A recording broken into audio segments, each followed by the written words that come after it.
Yeah, that too. Yeah. Great and dangerous grass. Yep. And again, we're expecting the Grok to get banned out. I think it should be. It has to be. I would be so surprised. Dirty. He did Liquid in game 2. There's no way. Let's go ahead and see this. So jumping in the draft here, game 3, as you mentioned, there it is. The Boxer is going to be banned out. You already saw that. Hilda from Aurora being banned out towards TLPH. The Freya, of course. So you think it's Baksha, Freya, Grok, Freya, or do Grok. they go Grok first? Now with the Valentina open. I mean, Valentina hasn't even been banned out. You don't want her picked up yet. We know how strong it can be. Yeah. The Sora has been banned out a lot, right? I mean, for the past 2 games. Wait, past 2 games? Yeah, past 2 games. The clouds are ever shifting. There. Now even in the first. Yep. Still no Sora for this one. So now Joseph expects all the more Valentina should not show up. Valentina should not show up, yeah. First pick, Liquid. Leomord, still a very good choice. Can't go wrong. You don't have to go up against a Boxer. You don't have to go up against a Fred. If they want the mid lane prio and they don't want to allow you to do that again, they can go for surprise Juice in first pick. Watch them either go Juice in or Leomord for me. I was going to say watch them go Leomord. I have an inkling that they'll just let the Grok through again. And just try to deal with it. Yep, the way they did in game 1. And yeah, and if ever they go pick Juice in first, at least they don't have to worry about Juice and Grok together. Yeah. And I think that was also one of the biggest problems, that they had to go up against that specific pairing. It's got to be one of the most deadly pairings. It was oppressive. Yeah, and then that early Skypiercer build up, because of the way the nature of the game went. 4 minutes. Yeah, UA was going building stacks pretty quickly there. So this last ban, let's see what it's going to be from Aurora. It's going to be the Eve. Equilibrium. Eve is banned out. Now, do we see the Leomord locked in here, or just the Jushin picked up? They'll take that. They get the utility control. They're willing to go ahead and trade here. So at least they dismantle the duo. Yeah. They can give Rora, you know, the world at this point. There was this weird tendency that I've been seeing. Sometimes you'd see a Gatot come in first 2. That's like a throwaway pick to just like, we need someone at the center of the map to hold on. Great with trading, great control. You don't want to commit to the Grok duo anymore. Yeah. But I am still leaning towards just pick up the Grok instead, and then just see if you can try to replicate something like that with a different pick instead. Okay.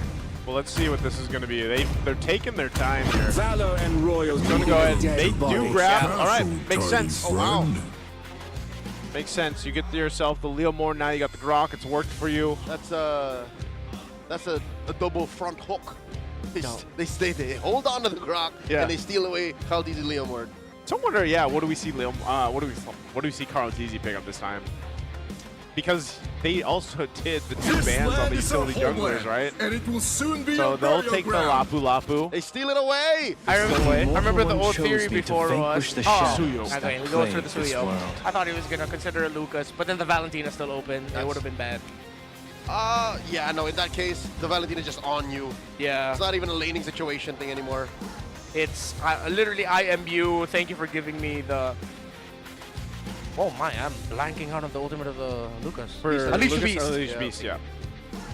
Unleash Beast. So they get the mobility. They know that they're going to be physical damage focused. If RORA shows up with another magic damage dealer here, though, then it's going to be really tough for the Suyo. Usually one of the conditions for the Suyo is you're going only up against 1 magic damage source. That's why even blue 2-3, it's too soon for a Suyo sometimes. Yeah. What do you take here then? Like your mid lane? Do you go Barca? Do you go?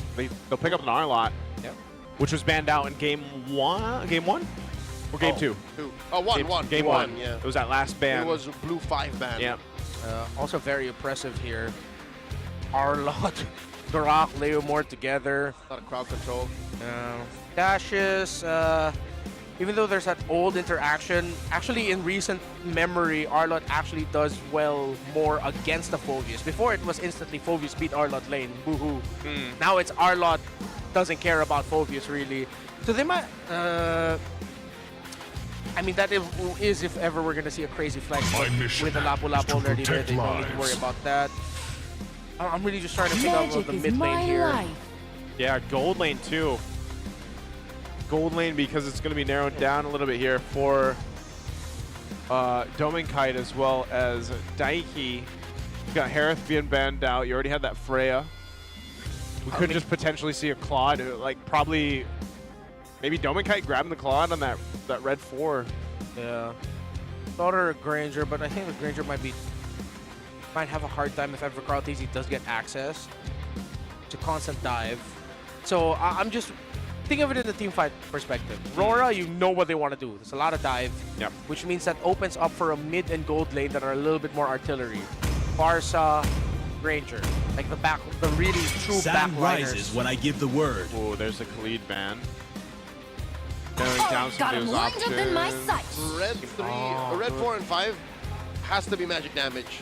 Yeah. If RORA really want to punish that early Suyo.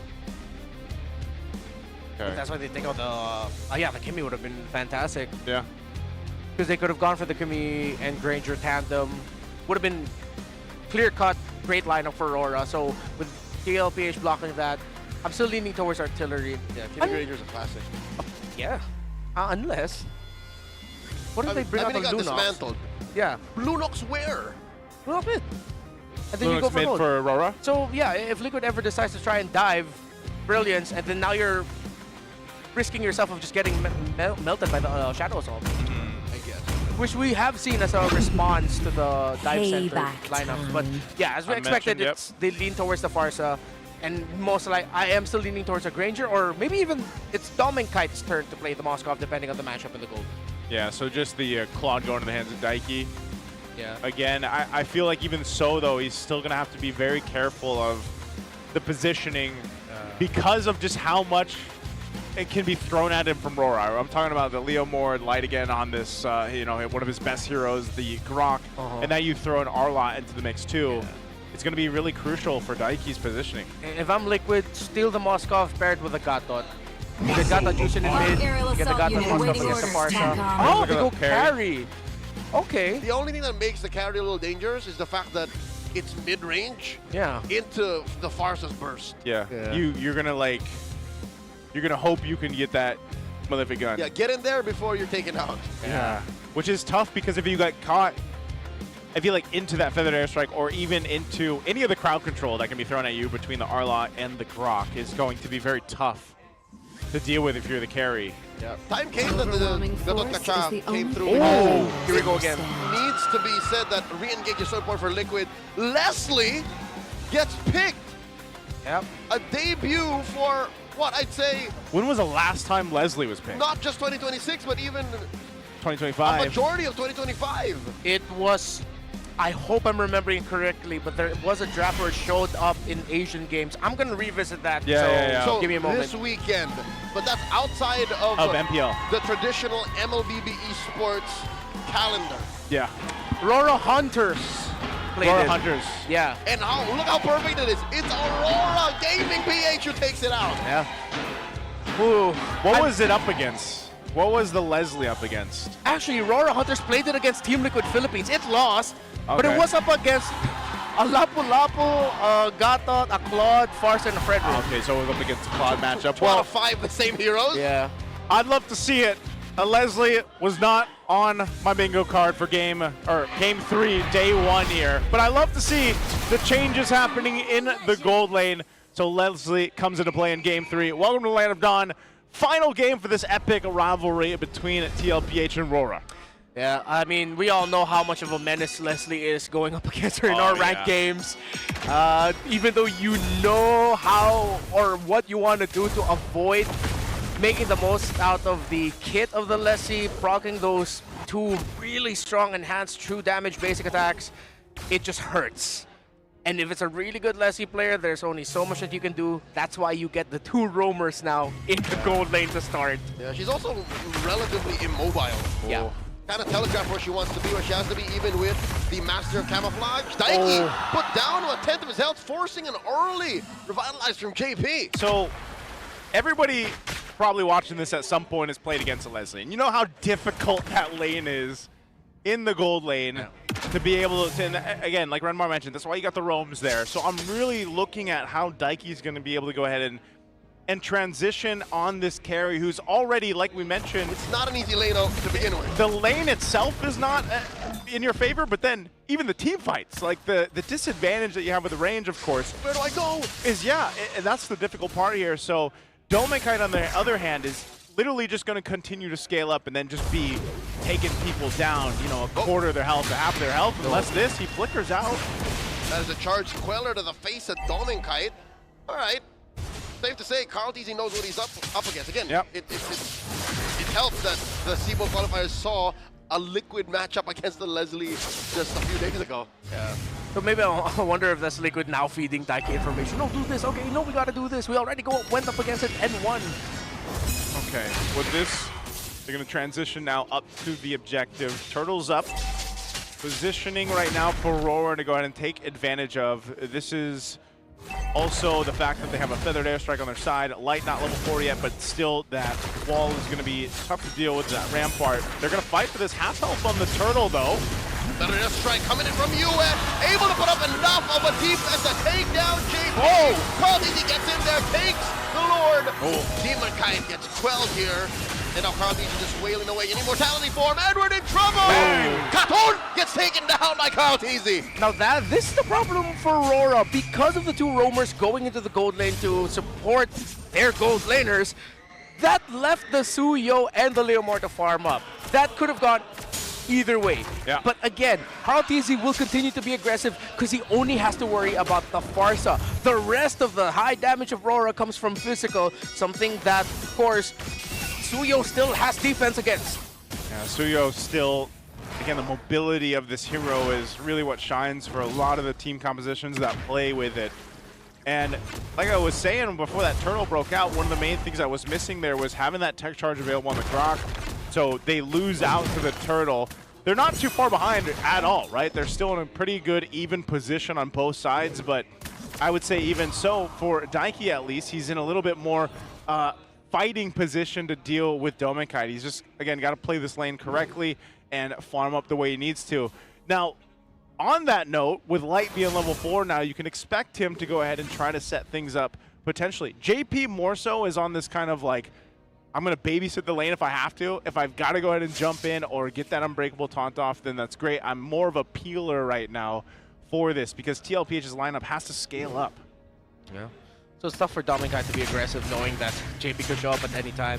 And at the same time, Daiki is now in an even better position to be aggressive. Yes, ultimately the bigger chunks of damage comes out from Dominkite. But if Dominkite's not careful, he's not going to be able to maximize the passive. Meaning that after chunking down the carry low, the carry pops up ultimate, has to flicker to dash forward, and Dominkite can just get burned down.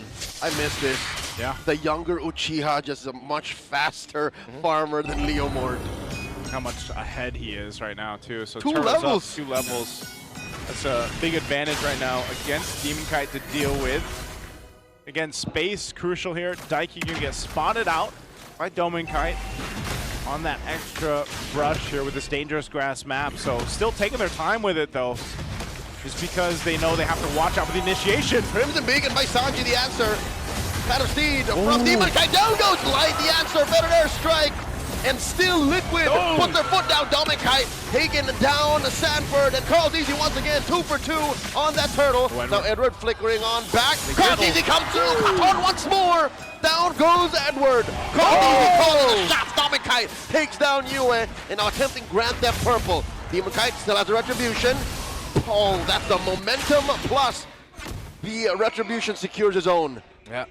Demonkite gets his own buff. Liquid, great handling of the fights. Carl Teasy, you see the gears turning in his head of timing the entry. And it was also a good thing that Liquid was the one that initiated that because Light was in a perfect position to surprise. Demonkite 2v1 gets punished. Sanford, huge. Big pickup there. That's what they needed. I think still, if you look at this, you're going to have to kind of deal with Dominkite sitting on 2 kills now in the Leslie. It'll be interesting to see what build path he goes here, too, especially for this, going against this kind of composition that TLPH has. But, yeah, right now they've got good early control, almost 2,000 up, kind of just taking their time with the way they approach some of these fights, and just Carl Teasy farming out of his mind on the Suyo. Oh, here's the focus. Whoa! AOG, even underneath tier 1, you were saying, Joseph. Hey, he doesn't have a flicker, but he's able to just kind of get out with the camo. So now he's got the support here. He's going to spot out Sanji. Ultimate snipe. Yeah, they just want to hold this down. Feathered airstrike, pushing back Daiki, who wanted to take down that turret. RORA able to save parts of the map. Okay, good, folks. Oh, look at the damage coming out of that Leslie. I know for a lot of people that might not seem like a lot, but that's a good, healthy chunk. Daiki now focusing on the turret. Oh, they're doing their best, their darndest to stop the push. Because again, Dominicate needs the space. He needs this turret to stay. Yeah. And good thing Light showed up at that time because they knew that Yue already used a feathered airstrike. Yeah. Team Liquid could have just dove under the tower and take down potentially Yue and Dominicate, or just force out the flickers and get the tower. But with Light showing up, there was a risk that they could have gotten countered Hexard. Oh, Edward with a vengeance, another one. The answer, Crimson Beacon by Sanji. And down goes Daiki. Dominicate pops him. Headshot. And he used the flicker too, so imagine how much pressure he dealt with. Protecting that tier 1 turret. Ends up getting a 3rd kill now for Dominicate. Fighting for this turtle. Look at the damage on Sanford. Just a couple pokes. They're going to go in with the charge. Phantom Steed from a Demon Kite here. Helping serve up a kill to Yue. Called easy 3 for 3. Who's going to stop the goat? JP gets to spell that all of that, but Edward finishes him off. Aurora, Is he? despite the turtle getting taken away from them, win the trade. Oh, he's got to be The careful. Leslie. Dominicate, almost point blank. Oh, Edward taking missed. down Cole. Was that a Not miss going to call? happen. Edward a little too deep. There was nowhere for him to go unless the flicker's up, though. Yeah, I think they were trying to look for the trade. Edward probably accepted that he was going to get taken out. That's why he tried to go for the predictive final slash. But he got to sidestep it just in time, man. That was actually a great call by Edward to final slash there, not where Cartesi was going. Crimson Beacon up, putting Dominicate right underneath Sanford's blade. The shutdown. Oh, that's exactly what they needed. Finally getting that shutdown on Dominicate will make something happen here too. And I still have to point out the fact that Dominicate is so far behind in terms of Cartesi.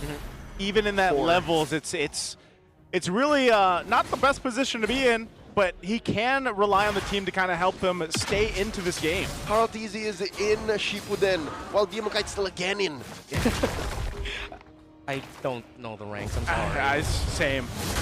But Again, I know like what he's episode 1, bro. Yeah. Shinobi? All right. Yeah. Okay, Ninja. I'll go over that. We know who the Naruto fan is here.